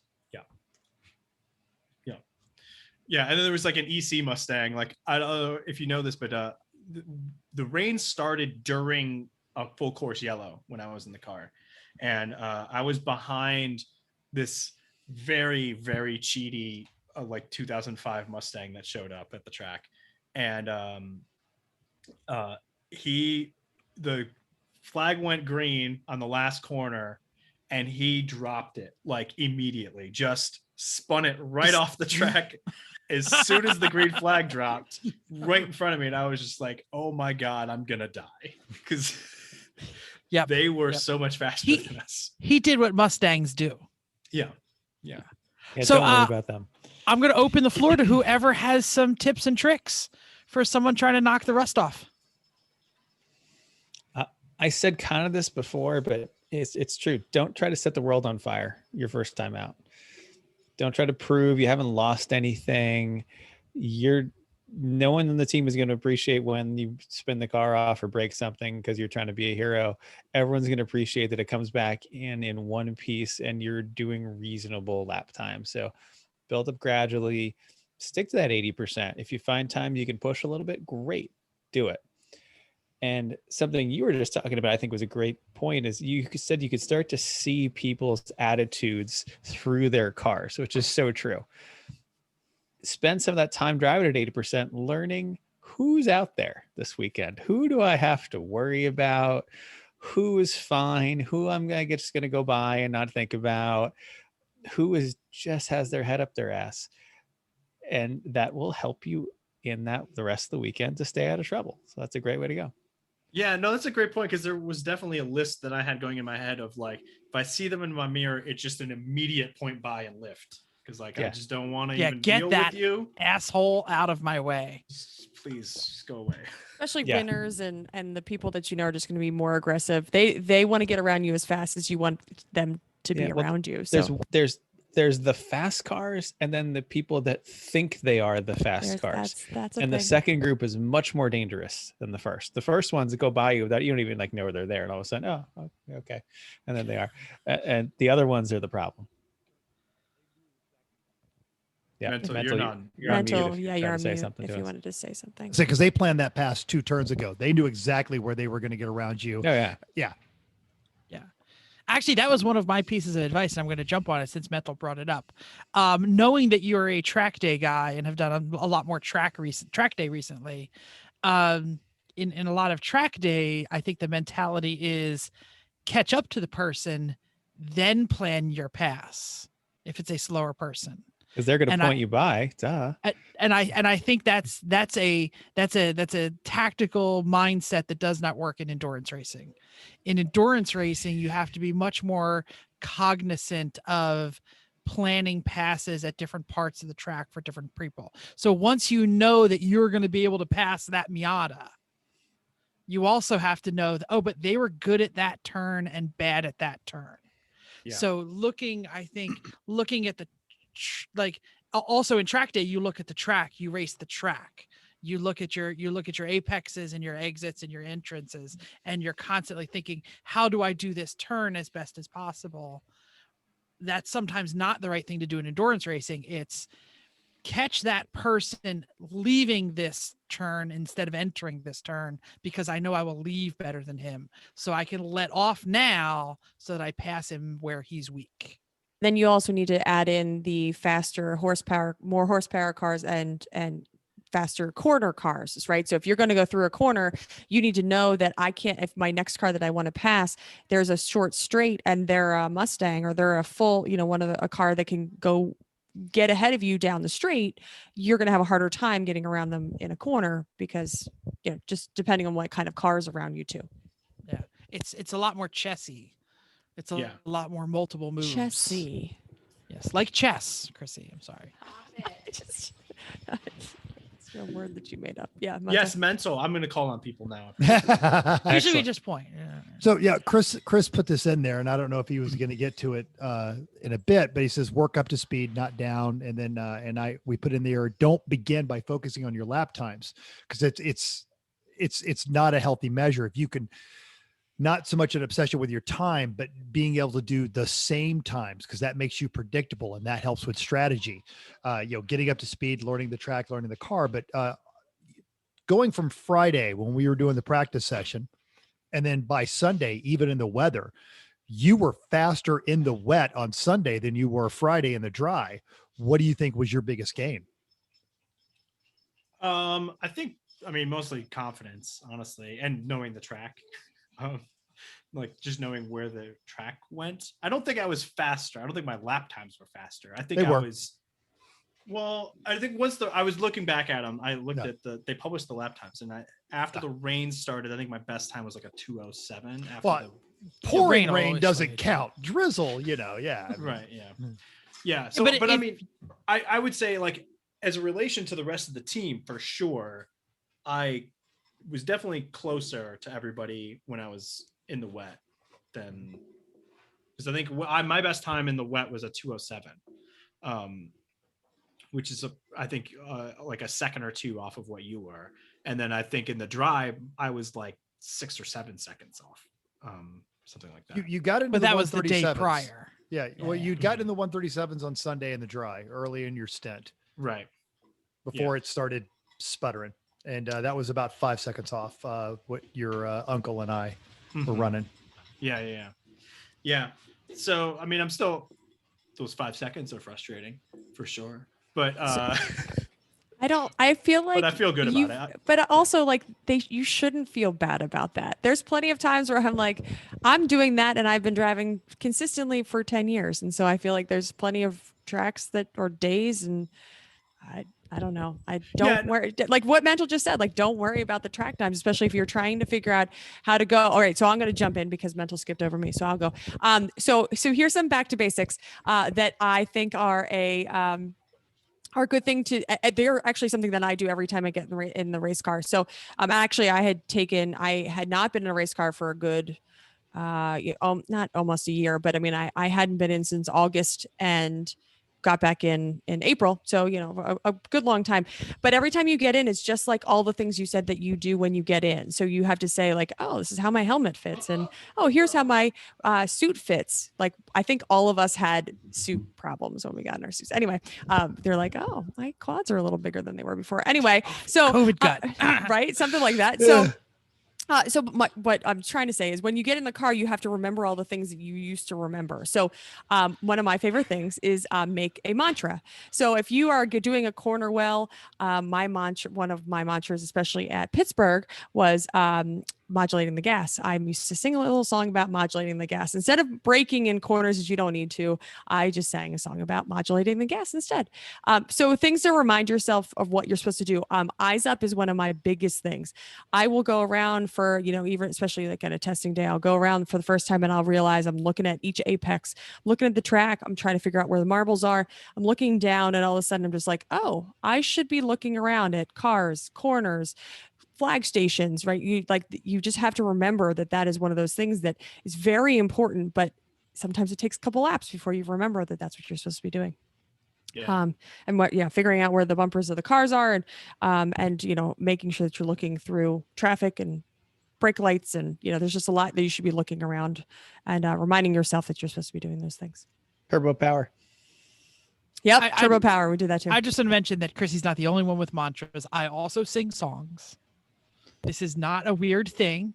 Mine are sometimes different. They're usually like, go later, go later, go later now. Turn, don't go now. So some of mine are screaming at myself. There's that too. But yes, I think I didn't sing until Chrissy started telling us that she sang. And now, despite my best efforts, I catch myself singing in the car. They were pitted next to us, Miata, and early on the day on Saturday, we were faster than him, but I was just not as aggressive because it's the first stint. And he got around me. And as we're going down the straightaway, I remember singing, "You won't make this stick." And I got back around him again. that was when we were talking about, you could see the attitude of the driver through the car, because I was watching Mental Stint from the grandstand, and there's a great spot at Hallett where you can watch turn 9, which is a crazy, like there's like a chicane that immediately precedes it, that you can kind of like, if you get it right, you just go through.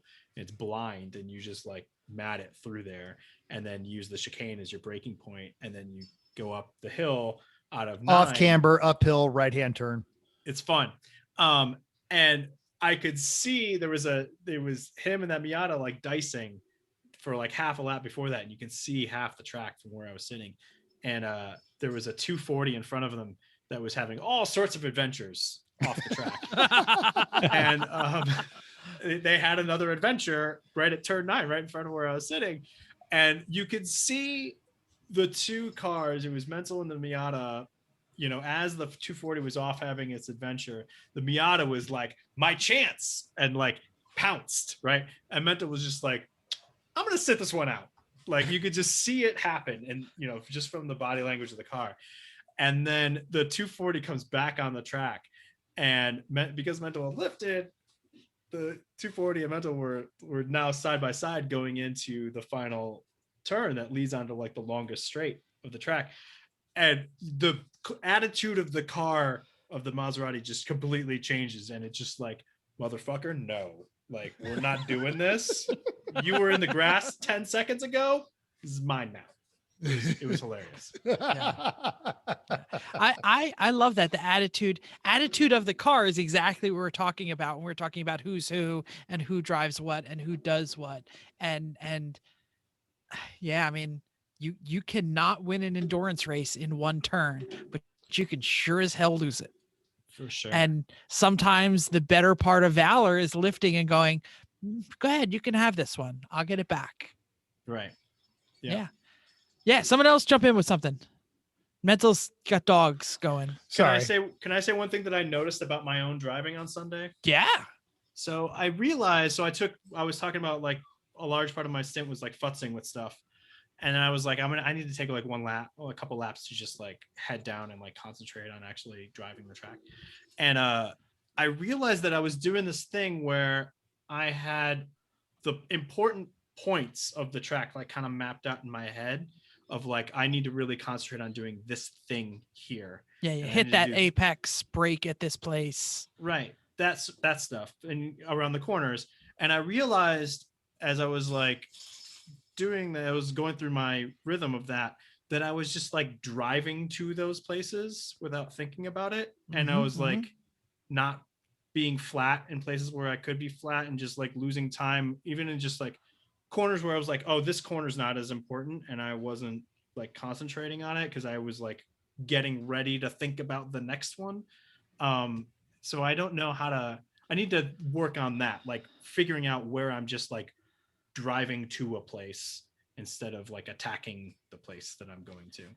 That's interesting. I talk a lot about segments, like thinking about segments, you know, like don't think about the whole track, think about this 3-turn combo. Right. And don't think about this, you know, like where you said where the S's and the left and all that, you know, like thinking about them together, and then just where you matted in between, you know. But I don't know the track enough to really know what, you know, how to do it. Go ahead, Mental. And that was one of the things we ended up talking about on the radio. He would come down the main straightaway, and turn 1, when you've got it, you've got it. It's not excessively complicated. It just takes a little faith in the car. But he was thinking already about turn 2 or going down the straightaway. So there would be this audible lift, then the brakes, and, you know, no, dude, you're on the gas till this marker, then brakes. And that immediately was a 2-second gain, and it still gave him the time, but you do kind of get lost in thought, and it's important to think ahead, but you still have to remember where you are. And I think a lot of people who don't endurance race don't think about getting lost in your mind or getting lost on the track, or, you know, take a lap off. Like there's no SCCA like sprint racer who would ever take a lap off, but sometimes you need to do that to reset yourself in an endurance race. Yeah. I feel like we could go on this for hours. But Yeah, I was going to say, anybody have any last points before we move on? Just one quick one.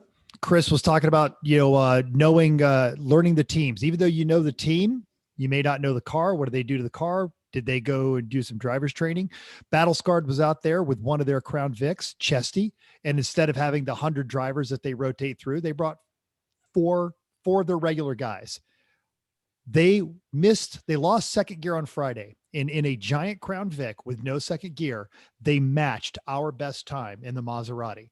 And in the wet, I watched that car take me on the inside and then pull me for a half a lap.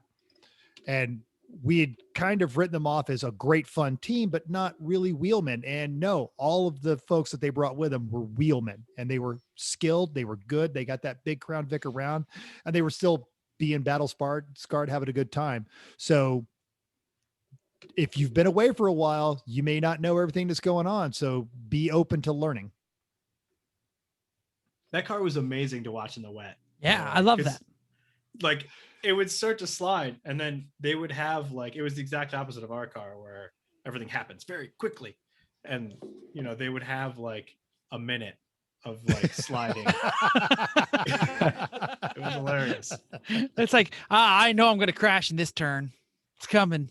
Checks in the mail. Here it comes. Oh, no, but they're hope like, I can catch it. They're like, I'm going to go ahead and induce this slide. Check the radio. Wonder what's for dinner tonight. And the slide's going to catch right here perfectly at the apex. All throttle. Yeah, here we go. It was They cool. were great.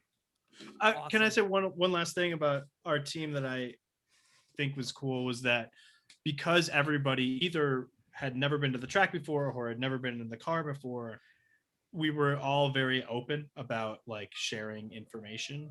And that was a huge benefit. I know it was to me, just sharing info about the track and sharing info about the car, and watch yourself here when it gets greasy or whatever. And there was no one we were kind of lightly jostling. There was some light jostling for fastest lap time, but it wasn't to the point of I'm not going to share information with you, which was cool. Yeah, I would say that's kind of baseline for our team. And shout out to Chris, even though he may think every idea is his. That's a callback from earlier. Thank you. That's what that's called. Yeah, okay, yeah. got it, You're got welcome. it. Okay. But Chris has always set the tone that we are always instructing each other, and everyone can learn from everyone, and every moment is a moment for improvement. So it doesn't matter what we're doing. It doesn't matter how many times we've been there. We always do a group track walk, and it doesn't matter who's leading who or who's talking about who. If we're in that thing and I say, oh, Chris, I'm kind of feeling here, even though he knows he's faster than me, he listens to what I have to say and we talk it out. There is never a time where we are ever hiding information from each other, or I want Mental to beat my time, even though it pisses me off when he beats my time. I want him to beat my time if he is after me, because that means we've improved. Same. Yeah. All the way back to standing at the pit wall at Summit Point as we'd go by, holding the sign up. This was before we had radios. We just had a whiteboard and we write rude messages to each other with the lap time from the last time, just to keep pushing each other. It was fun. Yeah, exactly. Yeah.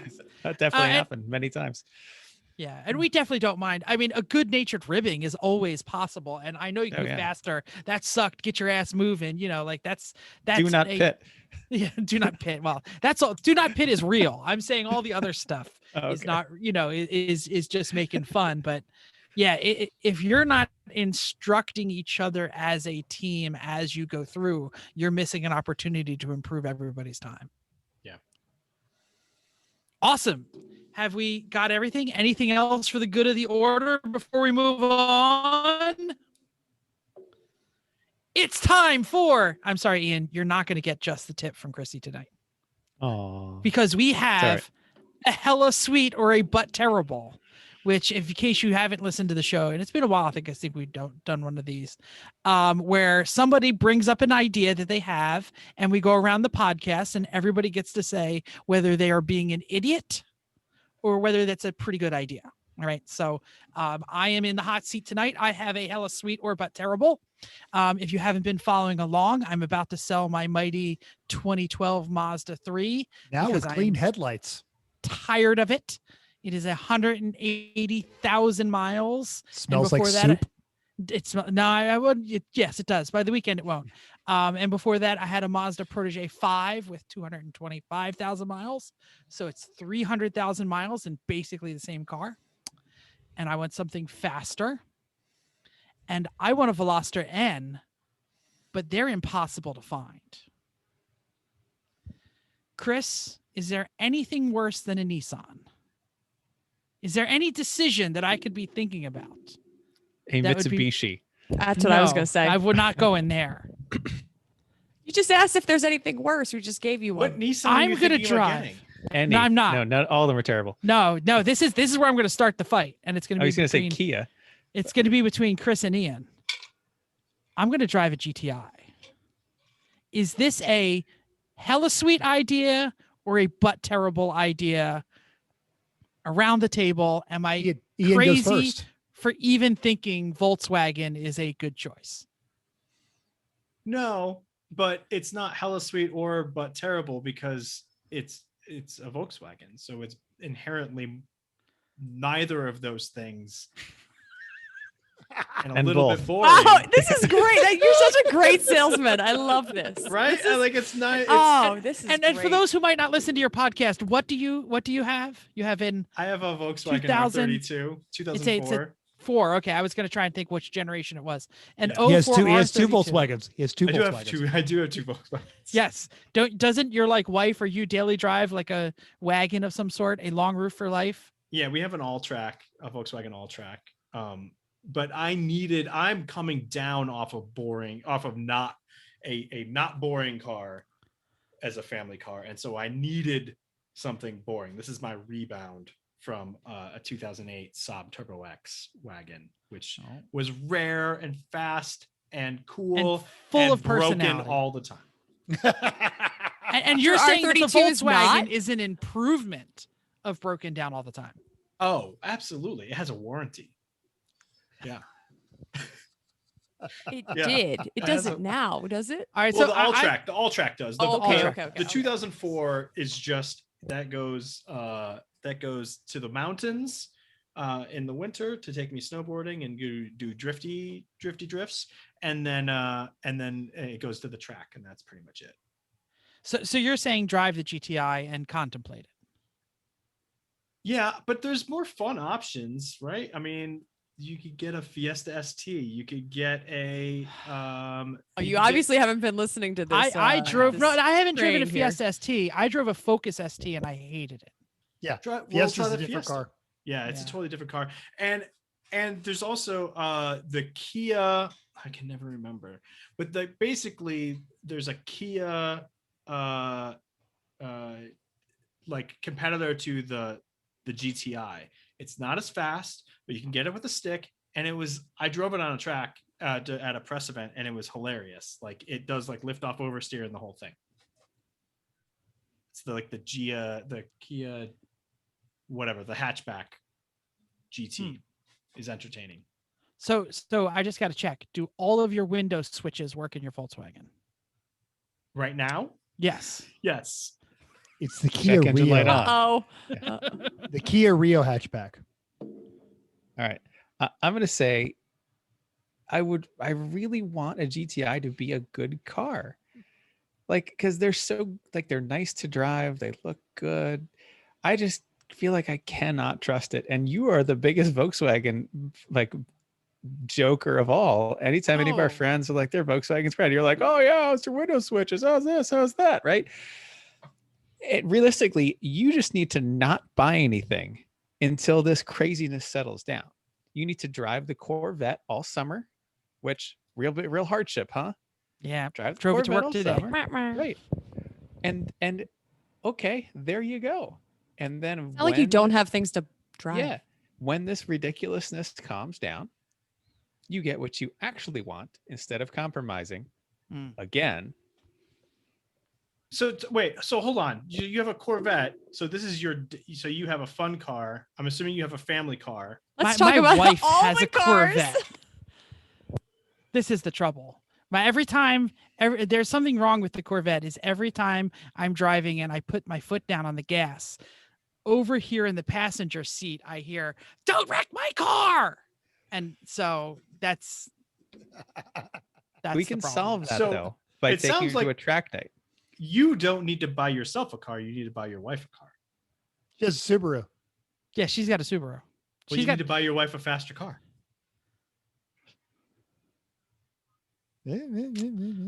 If that's what Everyone's she not wants, wrong. though, like Don't she didn't know. buy. She's Well, the very backstory happy. is she didn't buy the Corvette, so she inherited inherited the she inherited the Corvette. So it's not that she wants to go Yes. fast. It's actually don't wreck my mother's car is what I hear from the passenger Yeah. seat.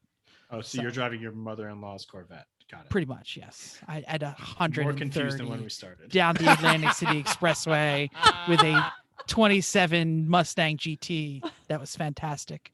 But anyway, Yeah, I think don't buy anything now. It's a terrible time to buy a car. You're going to overpay. It's awful. That's why you're selling now and you have other stuff. You're going to get to work just fine and do all your errands just fine in the Corvette and the truck, and you'll be no problem. Great. Yeah, you're going to spend a little more on gas, but who cares? It's going to more than make up for the fact that you're not buying in the heat of a market. Doesn't the Z have a title? Can't you put tags Yeah. on the Z? it doesn't have headlights or directional signals. It just needs headlights put back in. They'll bolt back in. It left all the wires. Or put, There you yeah, go. put driving lights on no it. turners. Just put driving lights on it.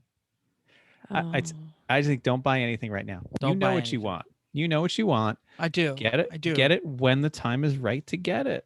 Don't Ian, I force test it. drove one and it is fantastic. If you can find one in a press fleet or if you get a chance, The Veloster. the Veloster N is I- pretty damn amazing. I want to drive one so bad. It looks so cool. Yeah. I want one. All right, Mental Chrissy, any changes and Just- thoughts here? One last I thing. Though. I have a thought, but yeah, go ahead, Chris. One last thing. Your automotive lifestyle is not conducive to a European car. Oh yeah, I don't change the oil. I don't do any like Maintenance at all. I don't wash doesn't them. do Any anything- yeah, care of no, it, right? no, Yeah. This is no. why you're spoiled by Mazdas that have just been like, yeah, whatever. And they just work for 250,000 miles. That's not European car lifestyle. And I know from experience. You're not Facts. gonna it's not Mm, gonna these are end some well. some heavy truths. I will say my R32 has been pretty reliable. Pretty- was You're gonna not. say, You're I not bet- Jeff. You're not Jeff at all. This is the problem is there are enough VW people out there who are like Eric the 914 lover who's like, no, my Audi A4's been fine. 250,000 miles on it, you know. Eric 130, but Eric maintains his cars very well and takes good care of them and is very nice to them. He doesn't Yep. spill soup in them. There's all I kinds And, of nice and, things. and should he cleans it. There are no Yes. fast food bags filling the back I- seat and front I'm- seat. no. It's and because he hasn't been hatchback over to our and house. Not trunk. lately. Yeah. So Yeah. that's why I just can't recommend a European car for you. I just Yeah. can't. Chrissy.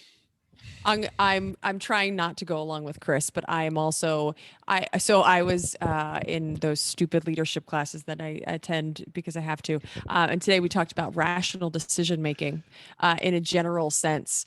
And so the guy that was talking was going back and forth, and his example was buying a car actually. And so he's trying to say like, what kind of important family life decision are you making? And he kept coming back to making buying a car. And I kept thinking about just how true it is for the cars that we've bought. So we said, we went through how many wagons. We didn't even talk on this podcast about how much, how long and much of discussion we had on trying to just figure out if the Mercedes wagon was the E400 was the right one for us. So all of that picking your criteria, figuring out your alternatives, blah, blah, blah. I know that's textbook stuff, but it's all these things that you're like, well, why settle? Why just jump to the alternatives when you've already figured out what you want? Because then you're going to end up with it. And then you're going to be like, this car sucks in like 2 or 3 years. If you already know what you want, then just wait for what you want. Like, it's not that's like what you totaled the only car you have. That's true, which is how I ended up in the Mazda 3 is I totaled the Protege 5. And now a couple of years later, you're annoyed and want to get something new. And if you need something, then 180,009 years later, but that's okay. Yep. So mine is also to wait. Go ahead, Mental.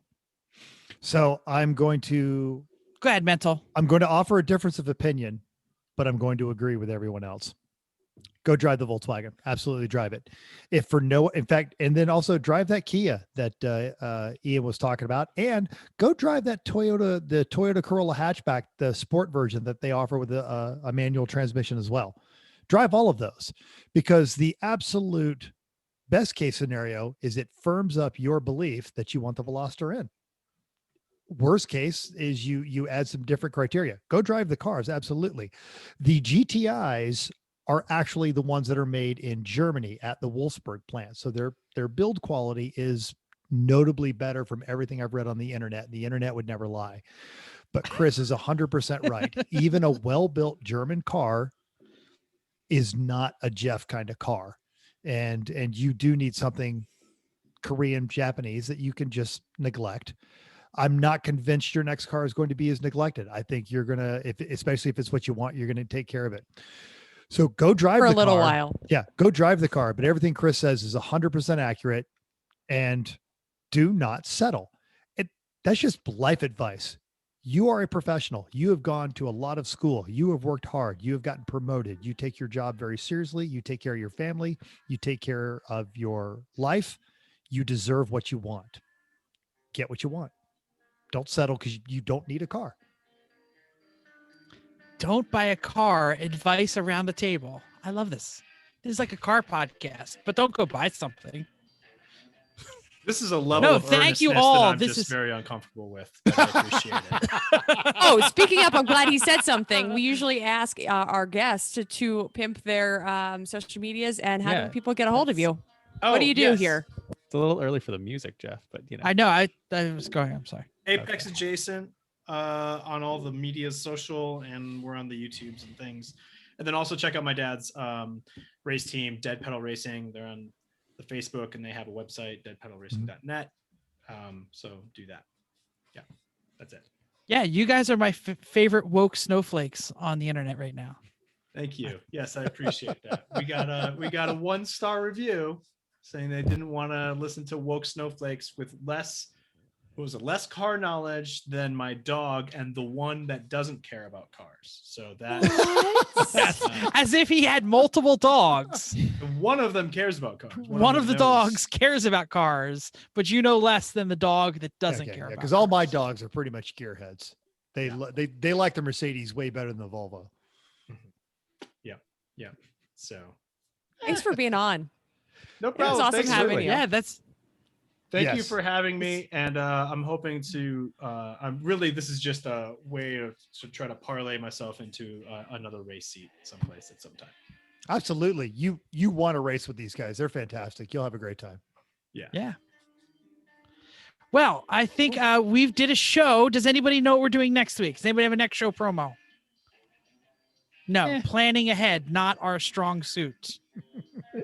think it'll probably be continuing one of those series that we have open, like the Roll Cage series or the Unless we the come up with something Mojo series. fantastic, Yeah. which we really might. Spotters do it called- from the roof. I haven't forgotten about you. We're going to make this happen. It's going to be called "Oops, I Bought a Volkswagen." Oh, I think Chrissy would puke. As being the only Volkswagen owner other than you on the podcast. Ian. Chrissy, how many Volkswagens did you own? Oh, I don't know. 30. I stopped at 30. She used to I go had to one. she used to go He to had one. H2O. She'd go to I H2O used to go to Fest. H2O. Yes, I did. And I shared a Zima with my friend. Well, thank you, Ian, for joining us. And thank you, everyone who's listening, for joining us. And we hope you enjoyed Dave. this week's edition of Everyone Racers. We'll hope you'll join us in the world of driving, racing, and building, because everyone can be a racer, even you. If you enjoyed this podcast, subscribe. It's totally free. Then go to iTunes and give us a 5-star rating or a 1-star rating. Let me be honest, if you can be as funny as that guy. Even if you hated us, give us 5 stars and tell us why. If you have any questions or show ideas, drop a comment on our Facebook page, Everyone Racers, or email us at everyone.racers@gmail.com. I'm reading very fast because the music is about to end. You can still text us at 484-243-0455. Find us on Instagram or Twitter at Everyone Racers. Thanks again. Doodly do. Don't forget the And doodly do. until next. Oh, yeah. I'm sorry. If you're watching on YouTube, hit the bell, hit the thing, talk to us on the doodly do down there. You can find us on Instagram or Twitter at everyone.racers. Thanks again. And until next week, keep the shiny side up, unless you're in that Maserati, which I bet is shiny on both sides because that thing was drop dead sexy. Still or is. just keep those wheels down.